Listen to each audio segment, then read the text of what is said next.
Ambassador Lisa Martinez looked out the window of her shuttle as it moved toward the huge space station. She had been working for 15 years to make peace between humans and the other species in the galaxy. The Galactic Council was a group of many different alien races that worked together. Lisa was the human representative who tried to make friends with all of them. Today was very important. Lisa was going to meet with the Zephyrians to sign a big trade deal. The Zephyrians were tall aliens with crystal-like skin that changed colors when they felt different emotions. They had been angry with humans lately because humans were building new colonies on many planets. The Zephyrians thought humans were growing too fast and becoming too powerful. Captain Jake Sullivan was flying the human ship that protected Lisa's shuttle. His ship was called the UES Defender.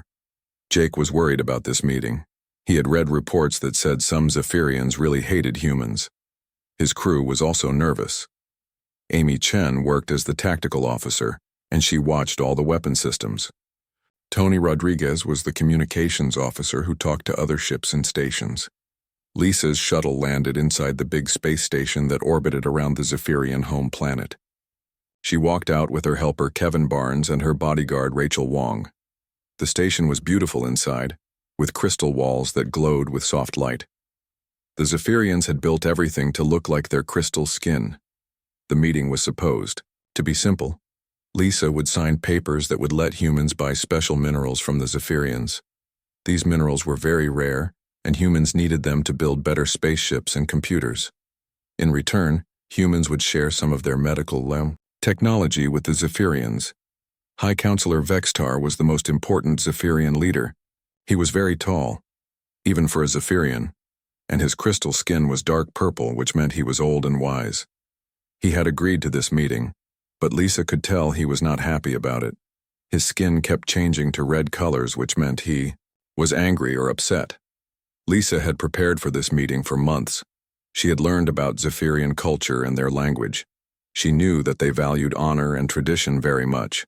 They also believed that the galaxy belonged to the older species, not to newcomers like humans. This made peace talks very difficult.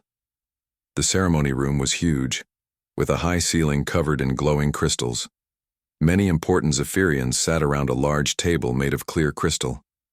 Lisa walked to her place at the table, feeling confident, but careful.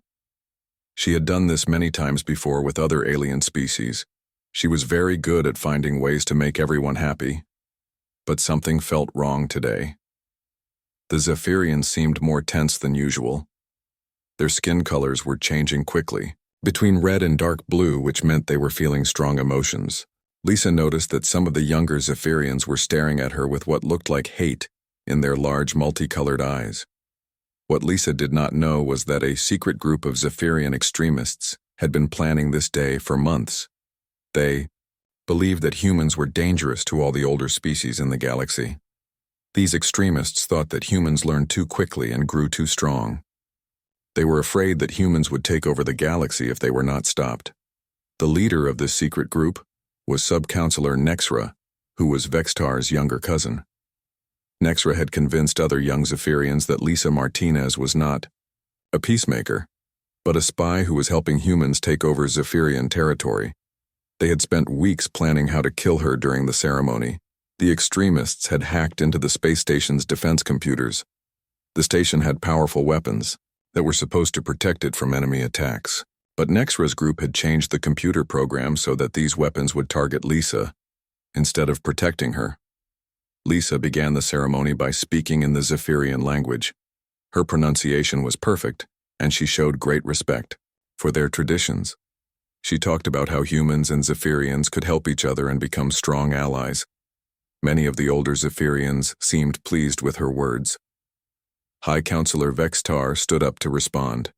His skin had changed to a light blue color, which meant he was feeling more peaceful.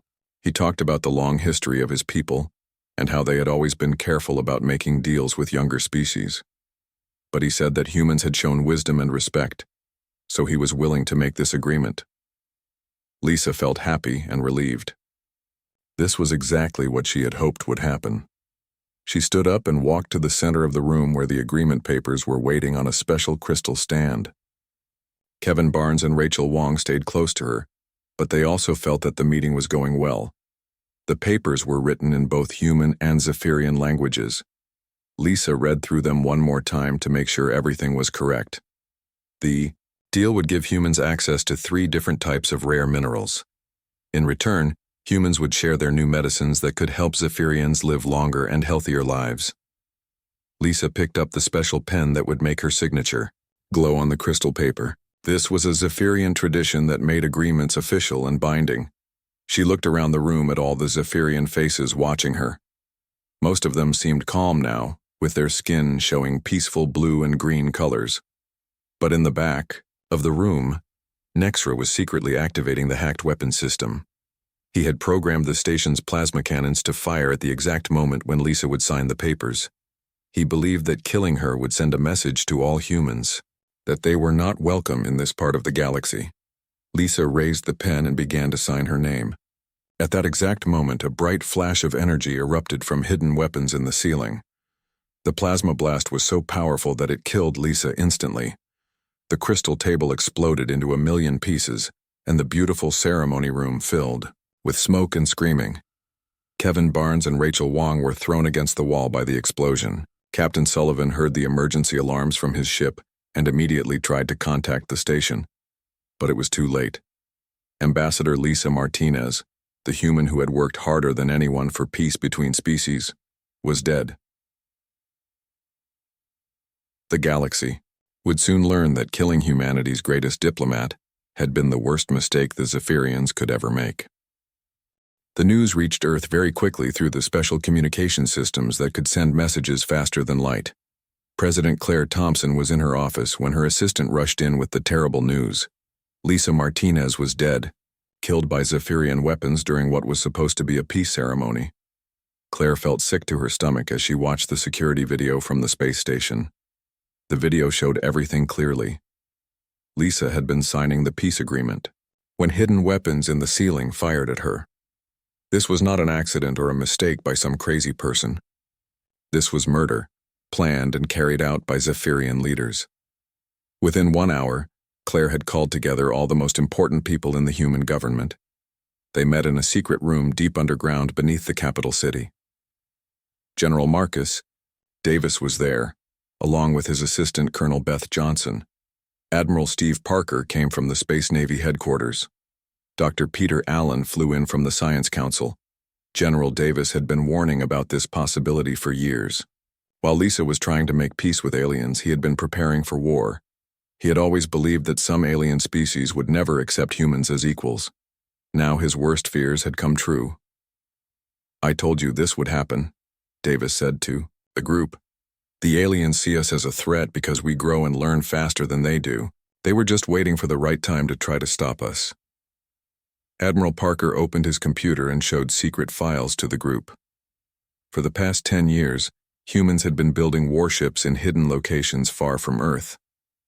These ships looked like normal trade vessels or exploration ships, but they carried weapons that no alien species had ever seen. The ships had names like UES Commerce and UES Explorer, but they were actually powerful war machines. Chief Engineer Dana White had been working on these projects in complete secrecy. She had developed new types of weapons that used antimatter, which was much more powerful than any weapon the aliens knew about. Colonel Johnson presented intelligence reports that showed the truth about alien feelings toward humans. Many species in the Galactic Council had been meeting in secret to discuss the human problem. They were afraid that humans would become too powerful and take over the galaxy. Some species had been planning to attack human colonies for months. President Thompson looked at all the evidence and felt her anger growing. Humans had tried so hard to be friendly with the aliens. They had followed all the rules that the Galactic Council had made. They had limited their military development and asked permission before building new colonies. They had done everything possible to show that humans were peaceful. But the aliens had answered this friendship with murder. They had killed the one human who worked hardest for peace. This showed that they would never accept humans as friends or equals. Dr. Allen stood up and announced that he was quitting his job with the Galactic Ethics Committee. This was a group of scientists from different species who studied how to protect all life in the galaxy.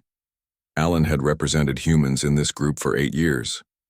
I cannot continue to work on protecting species that choose to murder diplomats, Alan said.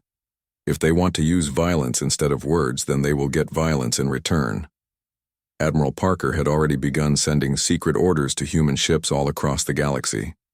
These ships immediately stopped all communications and disappeared from alien detection systems. It looked like human ships were just vanishing into empty space, but actually they were using new stealth technology that made them invisible to alien sensors. On human colonies throughout the galaxy, people began receiving coded messages that told them to prepare for war. Families that had been living peacefully as farmers or miners suddenly revealed that they were actually trained soldiers. Factories that had been making tools and machines switched to making weapons and armor. The aliens had no idea that almost every human civilian had received basic military training.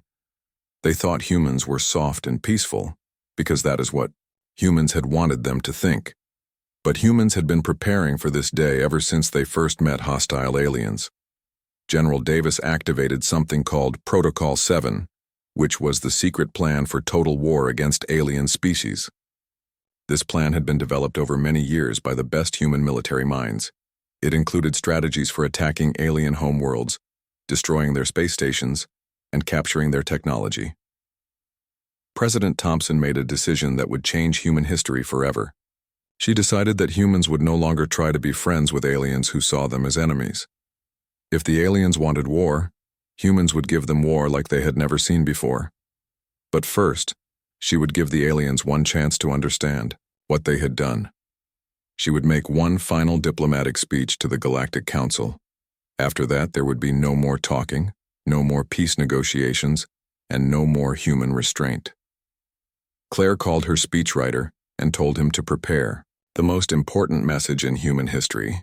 This speech would be humanity's final attempt at diplomacy. It would also be their declaration of war against any species that threatened human survival. Meanwhile, on the Zephyrian homeworld, High Counselor Vextar was dealing with a crisis. He had not known about the assassination plot, and now he was trying to control the situation. But many young Zephyrians were celebrating Lisa's death. They believed they had struck a great blow against human expansion. Sub-Counselor Nexra publicly claimed that he had saved the Zephyrian people from human domination. He said that Lisa Martinez had been a spy who was preparing humans to invade Zephyrian territory. Many Zephyrians believed him and praised him as a hero. What they did not understand was that they had just made the biggest mistake in galactic history. They had killed the one human who could have prevented a war. They had eliminated the person who had been keeping human military forces under control. The galaxy was about to learn what humans were really capable of when they stopped trying to be nice. President Claire Thompson stood before the Galactic Council in the same great hall where Lisa Martinez had spoken just a few months earlier. Representatives from hundreds of different alien species filled the enormous chamber. The room was designed to show the power and unity of the galactic community, with seats arranged in circles around a central speaking platform. Claire walked slowly to the center platform, her footsteps echoing in the quiet chamber. She wore a simple black dress to show respect for Lisa's death. Behind her stood two human guards, but they were different from the usual diplomatic security. These were soldiers from Earth's Special Forces, and their presence sent a clear message. The alien representatives watched nervously as Claire began to speak. Her voice was calm and steady, but there was something dangerous in her tone that made everyone listen carefully. "Distinguished members of the Galactic Council," she began, "I come before you today not as a friend seeking cooperation, but as the leader of a species that has been betrayed." The Zephyrian delegation sat in their crystal seats, their skin colors shifting between nervous yellows and defiant reds. Sub-Counselor Nexra had come to represent his people, expecting to be praised for his actions. He believed that other species would support the Zephyrians for standing up to human expansion. Ambassador Lisa Martinez believed in peace, Claire continued. She spent 15 years of her life trying to build bridges between humanity and the species of this galaxy. She learned your languages, studied your cultures, and respected your traditions. She genuinely believed that all intelligent species could work together for the good of everyone. Many alien representatives shifted uncomfortably. in their seats. Some had genuinely liked Lisa and were sad about her death. Others had secretly supported the Zephyrians but were now worried about human reactions. Captain Danny Miller of the UES Constitution watched from the observation gallery above the main chamber. His ship was part of the small human fleet that had escorted President Thompson to this meeting. But Danny knew that many more human ships were hiding in space nearby, invisible to alien sensors. Ambassador Martinez gave her life for the dream of peaceful cooperation, Claire said, her voice growing harder. In return, you answered her trust with murder. You took her hope for peace and destroyed it with weapons of war. Very well. Humanity accepts the lesson you have taught us. The chamber became very quiet. Even species that had nothing to do with Lisa's death began to feel afraid. There was something in Claire's voice that promised terrible consequences. For 15 years, humanity has followed the rules of this council, Claire announced. We have limited our expansion to areas you approved. We have restricted our military development to levels you found acceptable. We have submitted to inspections of our technology and our colonies. We did all of this not because we were weak, but because we hoped for friendship.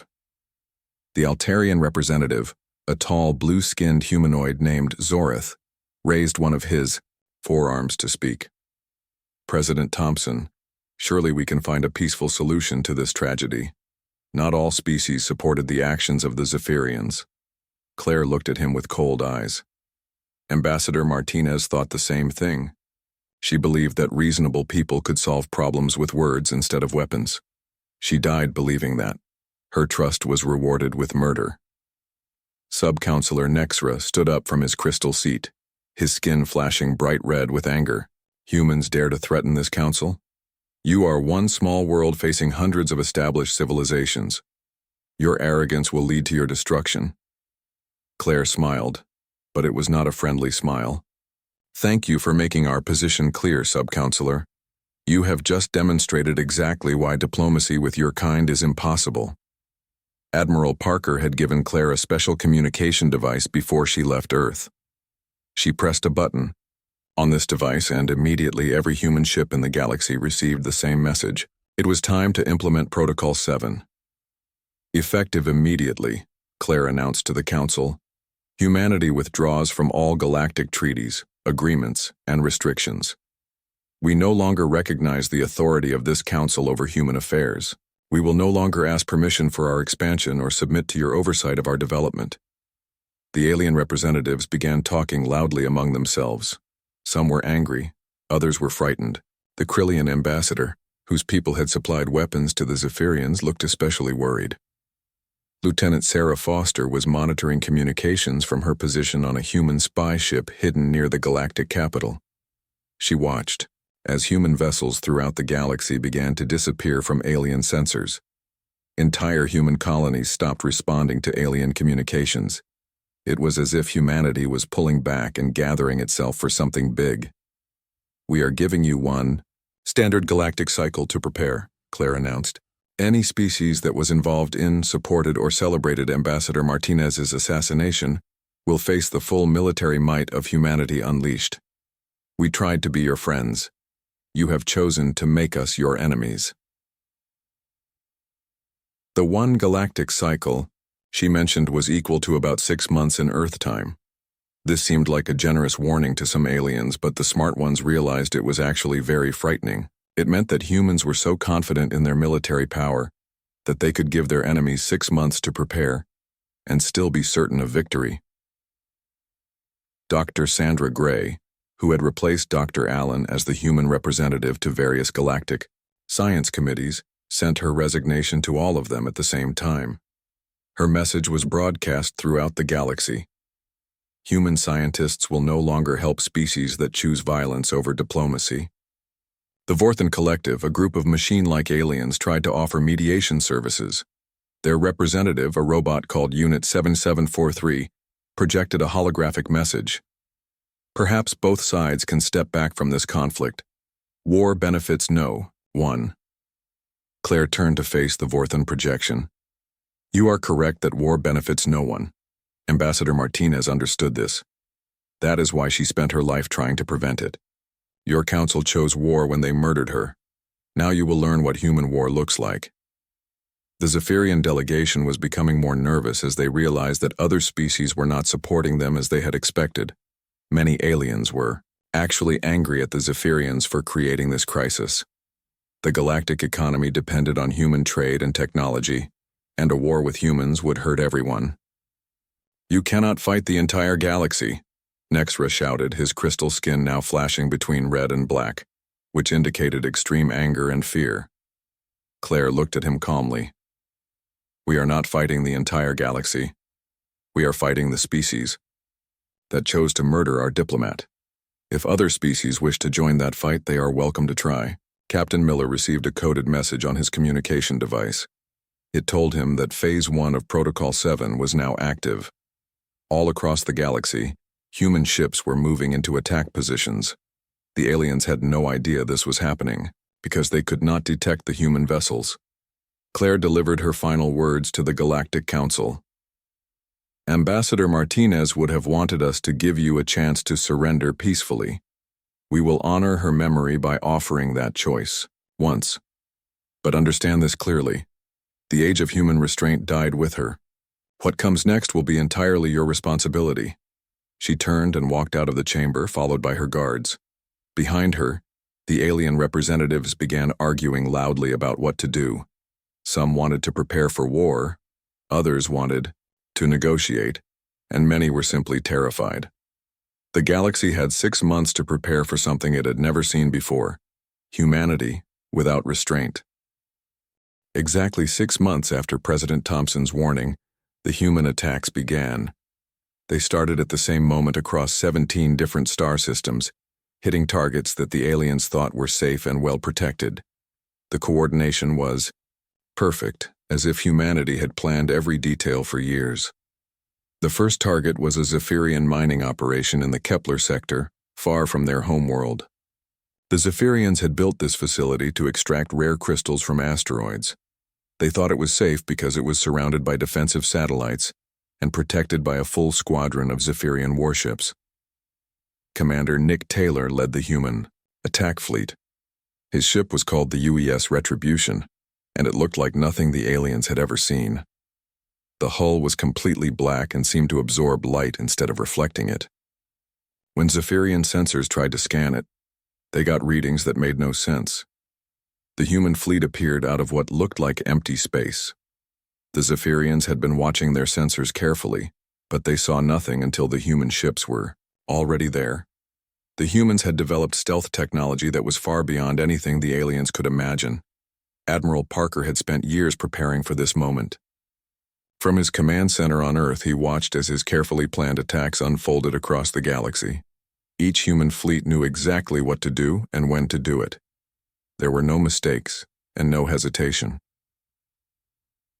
The Zephyrian commander at the mining station, War Leader Kexval, immediately ordered his ships to attack.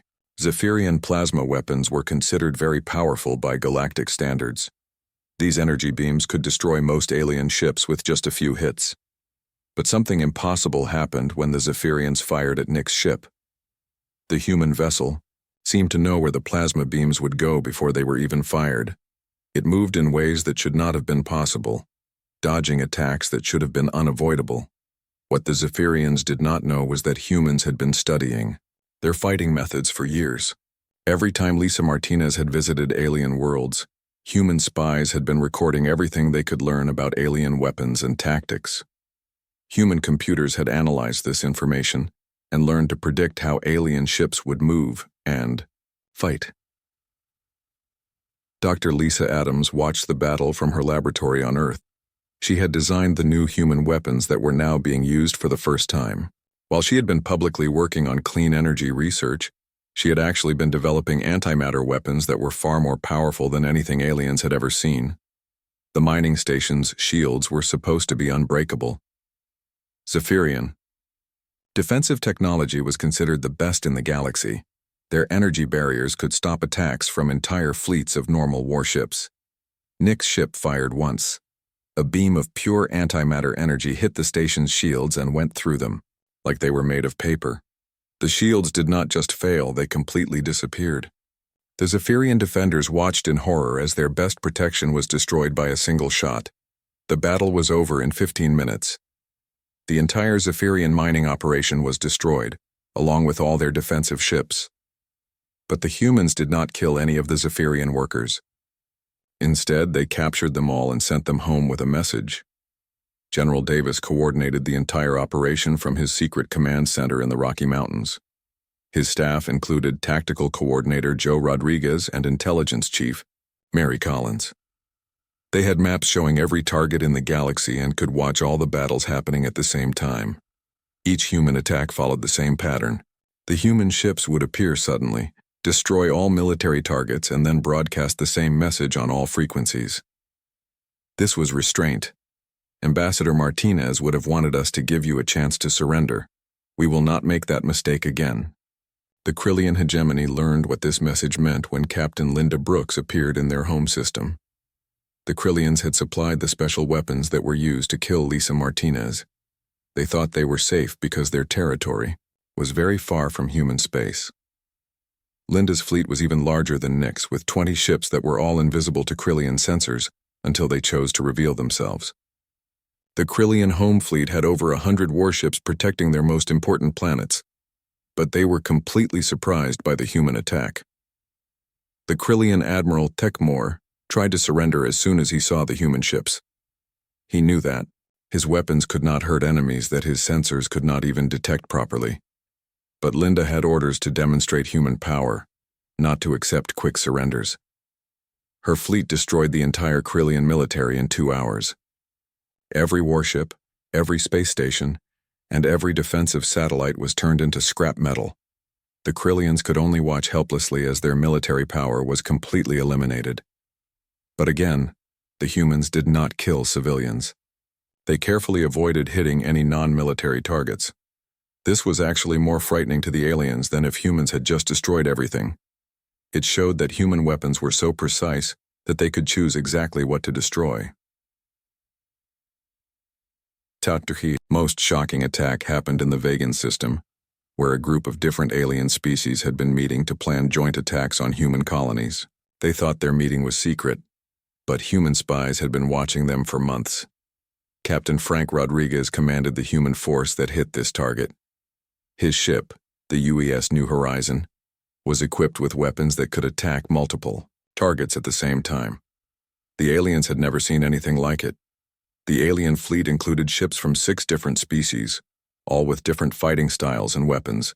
They should have been able to work together to defeat any human attack, but Frank's computers had studied all their fighting methods and knew exactly how to counter each one. The battle lasted only 30 minutes. When it was over, every alien warship had been destroyed or captured. The human ships had not been damaged at all. Frank broadcast a message to the survivors. You met in secret to plan attacks on human civilians. Now you know why that was a mistake. News of these battles spread quickly across the galaxy. Alien leaders who had been confident about fighting humans began to realize that they had made a terrible error. Human military technology was far beyond anything they had imagined. The most frightening part was that humans had been hiding this power for years. While alien species had been limiting human expansion and demanding inspections of human colonies, humans had been secretly building the most powerful military force the galaxy had ever seen. President Thompson received reports from all the battle zones. Every attack had been completely successful. Human forces had destroyed their targets with no losses and minimal effort. The demonstrations of power had been even more effective than she had hoped. But this was just the beginning. The galaxy was about to learn that what they had seen so far was indeed restraint, just as the human messages had said. The real war was about to begin, and it would reshape the entire galaxy. The age of alien dominance was ending. The age of human supremacy had begun. 6 months after the first human attacks, the galaxy looked completely different. The Zephyrian Empire, which had once controlled 12 star systems with hundreds of colonies, now consisted of only their home world and 2 small settlements. But humanity had not stopped with the Zephyrians. Every species that had supported or celebrated Lisa Martinez's death had faced similar consequences. The speed of human conquest had shocked every alien civilization. What should have taken years of warfare had been completed in half a year. Human. Fleets moved through space faster than anyone thought possible, striking targets across vast distances with perfect coordination. Captain Linda Brooks had become one of the most feared names in the galaxy after her systematic destruction of Krillian military power. She now commanded a massive fleet that patrolled former Krillian territory. When she arrived at the Krillian capital world, she did not come to destroy it. She came to deliver an ultimatum. Linda's ship, the UES Judgment, was now the largest vessel in Krillian space. It hung in orbit above their home planet like a dark moon, broadcasting her message to the entire population. Your leaders supplied the weapons that killed Ambassador Martinez. Your military has been eliminated. You now have a choice. The Krillian government had collapsed after losing their entire space fleet. The surviving leaders gathered in their ancient council chambers, crystal beings whose normally bright colors had faded to dull gray with fear.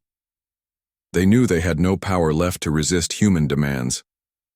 Submit to human oversight and accept our protection, Linda continued, or be removed from this galaxy entirely. You have one day to decide. President Thompson was no longer just the leader of humanity.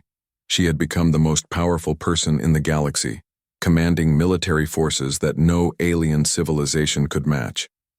She addressed what remained of the Galactic Council from her new position as Supreme Human Commander. The council chamber was much emptier now. Many species had simply stopped sending representatives after seeing what happened to those who opposed humanity. Others sent diplomats whose only job was to beg for mercy and promise cooperation. The old order is dead, Thompson announced to the remaining alien delegates. It died in the same moment you murdered our ambassador. What emerges from its ashes depends entirely on how quickly you adapt to reality.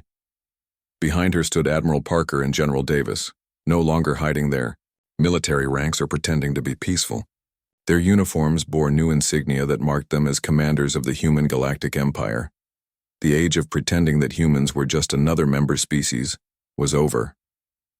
Dr. Sandra Gray had been promoted to head the new Department of Galactic Integration. Her job was to help alien species understand their new place in the human-dominated galaxy. She presented the terms of what humans called their protection service.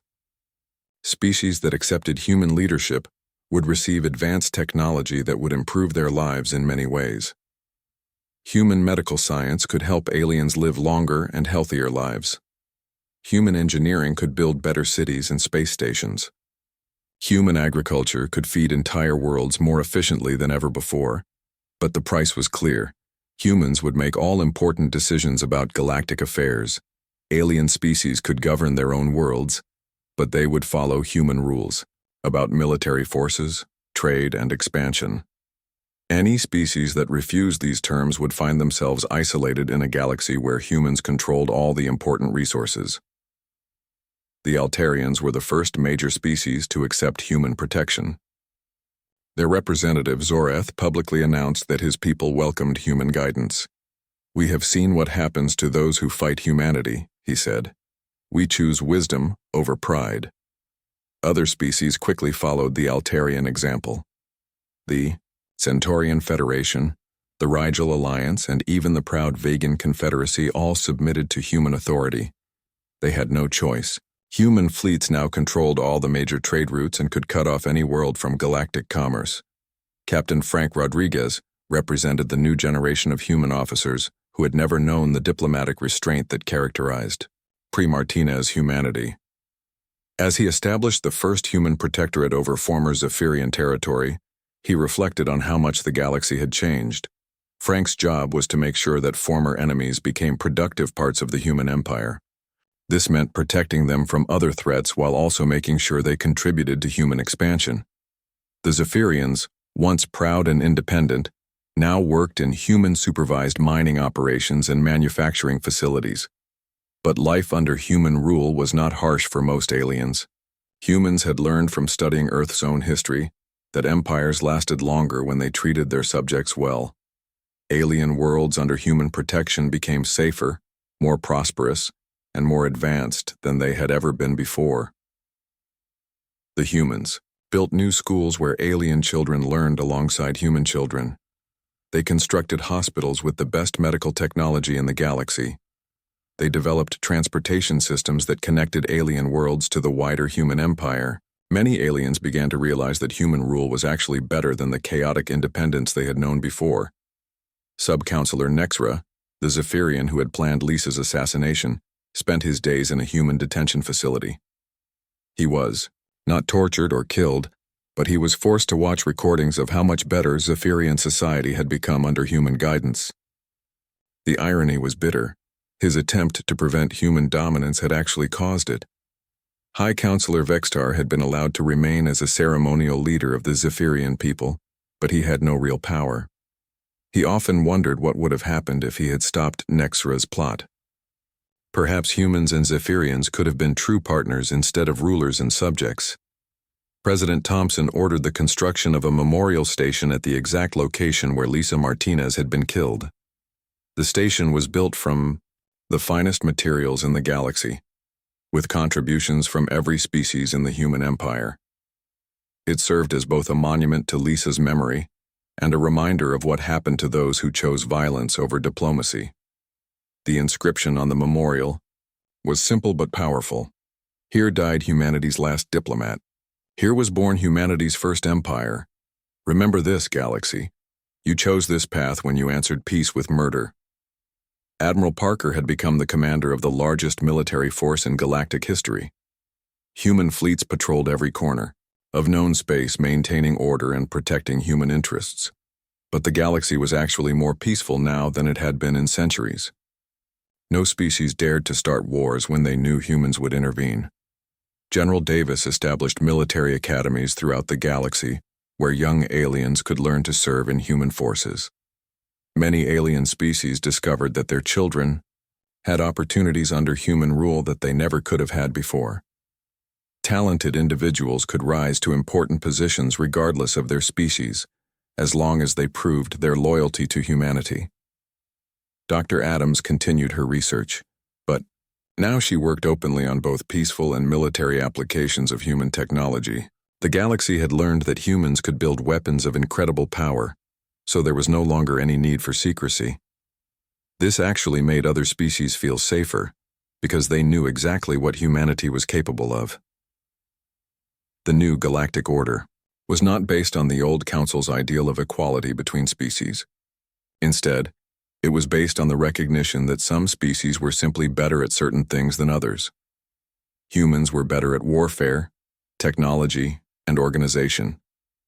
Other species were better at art, philosophy, or specialized sciences. Captain Rodriguez established the first integrated colony where humans and aliens worked together as partners, rather than as rulers and subjects. This colony became a model for the entire galaxy, showing that human dominance did not have to mean alien oppression. Years passed, and a new generation grew up that had never known the old galactic order. Young aliens learned human languages alongside their own. They studied human history and admired human achievements. Many of them could not imagine why their ancestors had ever opposed human leadership. The galaxy had become a place of unprecedented peace and prosperity. Trade flowed freely between worlds under human protection. Scientific discoveries were shared among all species. Wars between alien civilizations became a thing of the past. But everyone remembered how this new order had begun. They remembered Ambassador Lisa Martinez, who had died believing in peace. They remembered how her death had unleashed human power that reshaped the entire galaxy. The lesson was clear. Humanity had tried to be friends with the galaxy, but the galaxy had chosen to make them rulers instead. Now everyone lived with the consequences of that choice.